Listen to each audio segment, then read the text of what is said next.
नाम बोलो बेटा। नरेंद्र सिंह। कहाँ से हो? टोडराई सिंह जयपुर। टोडराई जयपुर से। चलिए अभी नरेंद्र का देखेंगे मेडिकल ऑर्थो के रिगार्डिंग पॉइंट चेकअप। डॉक्टर साहब बताएंगे। अभी तुम्हें कोई दिक्कत है ऑर्थो से हड्डी से रिलेटेड? कोई दिक्कत नहीं, किसी तरह का तुम्हें चोट लगा या कभी तुम्हें कोई ऑपरेशन हुआ?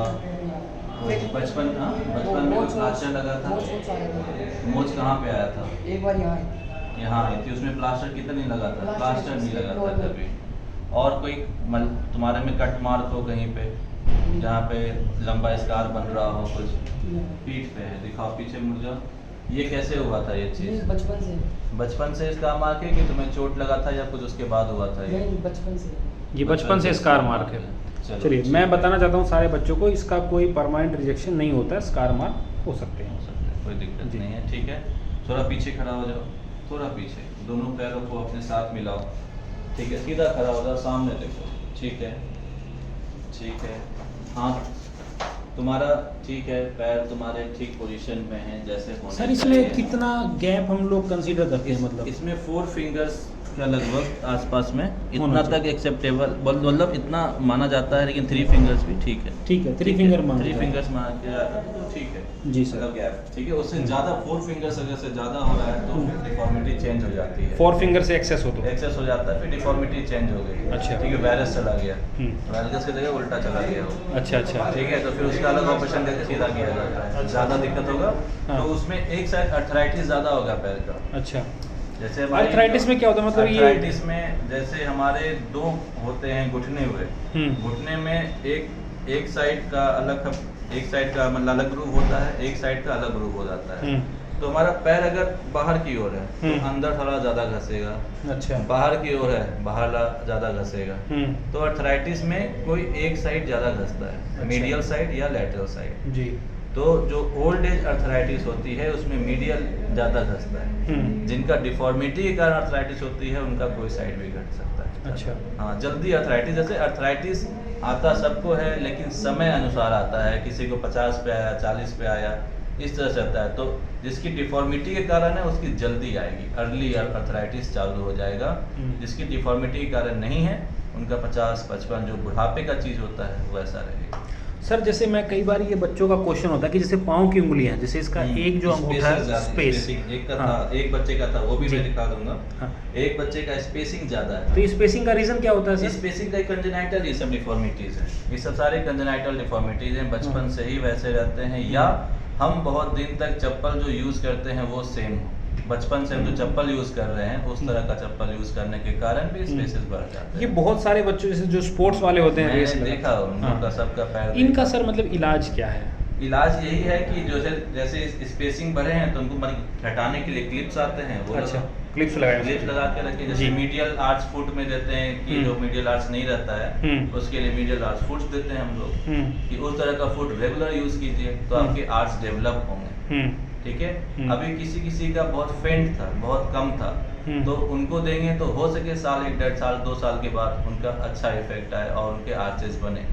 ठीक है, नहीं तो ऑपरेटिव आर्चेस बनते हैं लेकिन बहुत सक्सेसफुल रेट नहीं होते हैं। जी सर, ठीक है। तो मतलब एक पीस ऑफ सजेशन अगर हम देना चाहें बच्चों को, क्योंकि 12वीं में बच्चे हैं, अभी रनिंग की तैयारी कर रहे हैं, तो उनको क्या कहें? मतलब जूता टाइट पहने उनके, हाँ जूता टाइट पहने, ठीक है। और दूसरा है कि अगर उनके आर्चेस कम है तो मीडियल आर्च शूज पहने। उसी के अंदर एक पैड आता है, नॉर्मली पैड मिलता है, अपने मीडियल आर्च की तरफ रख लें, उसी को पहन के दौड़े और ये करें, तो उससे पैर की भी सारी जो भी फंक्शन भी ठीक रहेगी और उनके आर्चेस भी मेंटेन रहेंगे। क्योंकि ज़्यादा लिगामेंट लूज हो जाने से रनिंग करते करते ये करते करते वो फ्लैटनेस की ओर ही जाते हैं। तो मीडियल आर्च शूज ज़्यादा एथलेटिक्स में ज़रूरी करने के लिए। ठीक है सर, ठीक है।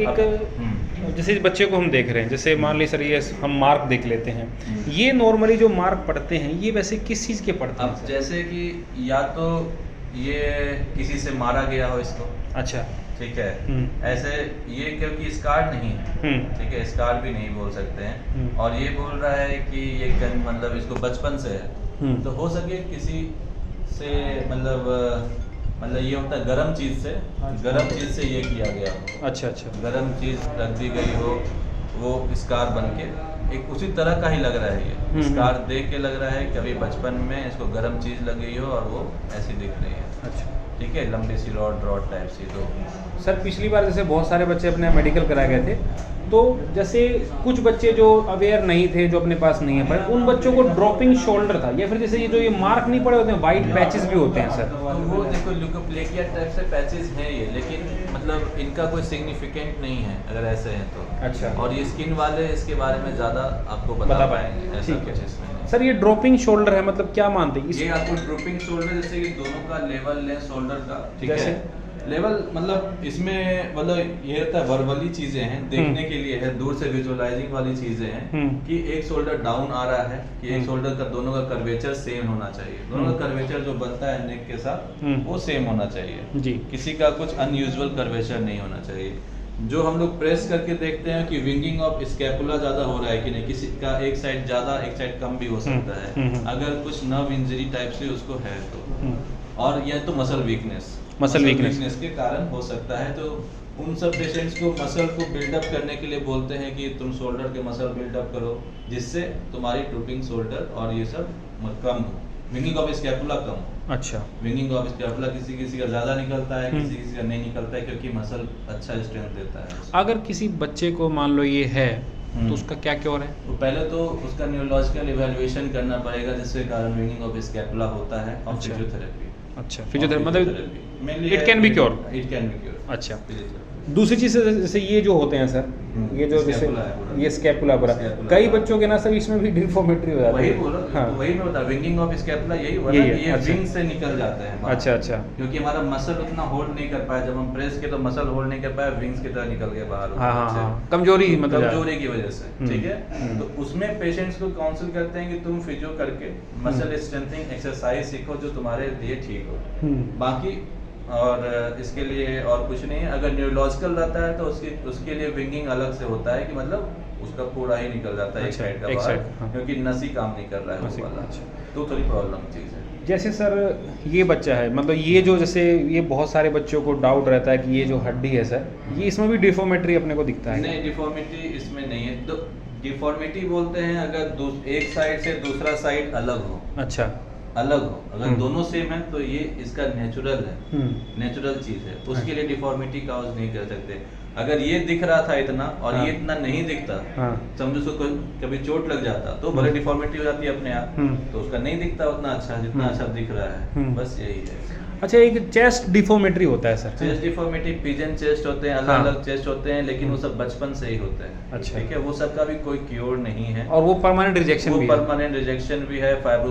किसी चेस्ट में फाइब्रोसिस बन जाता है, उस कारण से उतना चेस्ट एक्सपेंशन नहीं हो पाता है जितना नॉर्मली चाहिए होता है, बेल्ट से जो नापते हैं, तो उसमें रिजेक्शन परमानेंट रिजेक्शन है वो सब। उसके लिए कुछ करते नहीं है। बहुत सारे आते हैं मतलब कि हमारा ठीक कर दीजिए, एक साइड कम उठ रहा है, एक साइड ज्यादा उठ रहा है, ठीक है। तो ये सब डिफॉर्मिटी कंजेनिटल होती है, बहुत सारी डिफॉर्मिटीज हैं, उसके लिए कोई क्योर नहीं है, और वो सब CTPS वाले देखते हैं। सर आप तो लंबे समय से बच्चों के जो डिफेंस के बच्चे उनका मेडिकल कर रहे हैं, तो कितने % बच्चों को आपको चेस्ट डिफॉर्मेट्री देखने को मिलता है? कम से कम 2% के 1 to 2%, क्योंकि ज़्यादा नहीं है कंजेनाइटल भी, ये ज़्यादा नहीं होता है, ठीक है, बहुत कम है, तो कम ही लोगों को मिलते हैं, लेकिन मिल सकते हैं, ऐसा नहीं, मिल सकते हैं, बस यही है। अच्छा, एक और मेरा क्वेश्चन है सर, जैसे बच्चे को गाइनोकैमेस्टिया होता है सर, गाइनकोमैस्टिया, उसके बारे में सर थोड़ा प्लीज ब्रीफ के उसका ऑपरेशन है? गाइनकोमैस्टिया का ऑपरेशन है, बहुत छोटा ऑपरेशन है, और ऐसा ऑपरेशन है कि पता भी नहीं चलेगा, छोटा सा स्कार आएगा, उससे कुछ पता नहीं चलेगा, लेकिन ये हार्मोनल इशू है। अगर एक बार गाइनकोमैस्टिया हो रहा है, हो सके दोबारा डेवलप हो जाएगा, ये जरूरी नहीं है कि वो हमेशा के लिए चला ही जाए, लेकिन ये है कि एक बार ऑपरेशन करेगा तो वो क्योरेबल है चीज़ है, और उससे कोई दिक्कत नहीं है। गाइनकोमैस्टिया ऐसे तो छांटने के लिए मेरी तरफ से कुछ नहीं है, क्या कि फिजिकली वो इफेक्ट नहीं करता है बॉडी को, बस तुमको देखने में जो भी लगे बस वही है, ठीक है। और बाकी उसका ऑपरेट और वो सब है, बात करो, ठीक है, ये है। अच्छा, एक चीज़ और है सर, जैसे आपने गाइनोकैमेस्टिया बताया, मतलब इसके लिए क्या मतलब एक्सरसाइज कुछ करें? एक्सरसाइज कोई एक्सरसाइज से करना, अगर चेस्ट वगैरह मतलब मान लो बाइसेप वगैरह जिम में जाएं हम कुछ बनाएं है, वो गाइनकोमैस्टिया नहीं हुआ। हाँ, वो गाइनकोमैस्टिया नहीं है जो चला जाए जिम से। अच्छा, वो गाइनकोमैस्टिया जैसे मान लो डिप्स वगैरह लगाते हैं, वो फैट है, वो नहीं जाएगा, वो सिर्फ फैट है, उसका ऑपरेशन होगा। वो मतलब गायनकोमैस्टिया चीज अलग है, ठीक है, वो कोई भी जिम से कोई भी इससे नहीं जाएगा, ठीक है। गायनकोमैस्टिया जब भी जाएगा ऑपरेटिवली ही जाएगा, चाहे आप कितना जिम करके, वो फैट को हार्ड नहीं कर सकते है ना, वो तो फैट एक है। मसल हम हार्ड कर देंगे तो अंदर का चेस्ट एकदम हार्ड रहेगा, लेकिन वो तो वैसे ही सॉफ्ट रहेगा, ठीक है जी। तो ये होता है, तो मेल ब्रेस्ट बोला जाता है उसको, ठीक है। तो ब्रेस्ट टाइप से ही होता है, अगर लेडीज भी जिम जाएगी थोड़ी अपना ब्रेस्ट को हार्ड कर सकता है, ठीक है, ऐसा चीज। अच्छा सर, एक ये क्यूबिटस वल्गस के बारे में दिखाना ऊपर, जैसे कि अब कैरिंग एंगल एक होता है, ठीक है, 10 to 15 डिग्री कैरिंग एंगल होना चाहिए, ठीक है। जो हमारा हिप होता है, हिप से हाथ टकराए नहीं, अच्छा, हिप से हाथ नहीं टकराने चाहिए, हाथ नहीं टकराए जब हम चले तो,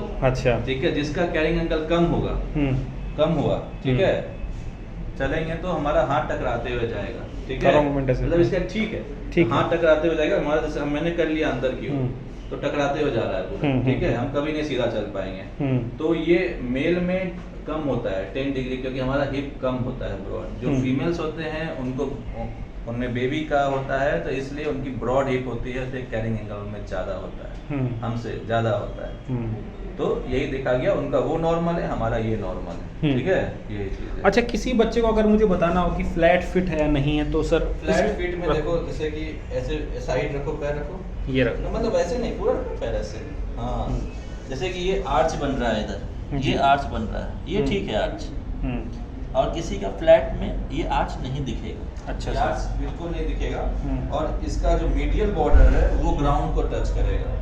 ये कुछ एंगल भी होता है क्या सर, कितने एंगल का होना चाहिए? ऐसा कुछ नहीं है, इसका कोई ऐसा एंगल नहीं, कि मीडियल जो बॉर्डर है वो आर्च जो है वो उसको नीचे टच नहीं होना चाहिए। अच्छा अच्छा अच्छा, मतलब फ्लोर जैसे, मतलब बाकी लैटरल बॉर्डर फ्लोर को टच करता है ना, देखो पैर से मोड़ो, ये पूरा फ्लोर टच कर रहा है, ये पूरा टच कर रहा है, टच कर रहा है, मीडियल साइड टच नहीं कर रहा है, ये टच नहीं करना चाहिए, हाँ, टच नहीं करना चाहिए। तो यही चीज है, वो आर्चेस है। ये कैसे क्योर हो सकता है सर, अगर मान लो किसी को? ये क्योरेबल है, जो एक तो आपको बताया कि इसके लिए मीडियल आर्च फुट आता है, साथ में ऑपरेटिव चीजें हैं, ठीक है, दैट कैन बी क्योर्ड, मतलब हाँ, जो फुट सर्जरीज में हैं, जो फुट सर्जरीज में हैं, तो बहुत सारे लिगामेंट को छोटे करके, बड़े करके, वो अपना सर्जरी करके इस आर्च को डेवलप करते हैं, ठीक है। लेकिन ये ऑपरेटिवली चीजें कराना एक तो मतलब एडवाइजेबल नहीं रहता है, अगर हम किसी बड़ा चीज के लिए नहीं सोच रहे हैं तो। जी, बस ये, ठीक है, thank you so much sir, welcome.